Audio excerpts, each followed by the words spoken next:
I just came from 85-degree weather for this. People call this photogrammetry. It is the art and... Okay, so I made it to Milwaukee here at the Baird Center for the NABCEP CE Conference. And apparently I was not the only person to get held up. Some of the speakers for the afternoon session were not here, so didn't get to hear from everybody. But I missed the morning sessions, but I did go to the Ignite sessions in the afternoon and learned a lot, actually. I think the most interesting thing was probably the Scanify presentation.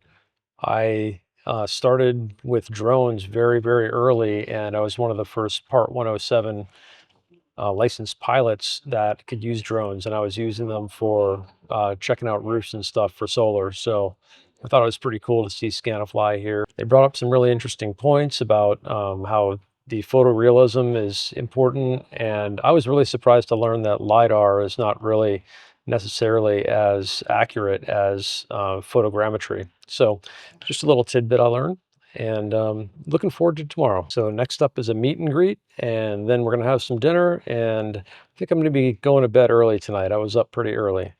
Tomorrow's gonna be action-packed and full of learning, so I'm gonna get up early and get right to it.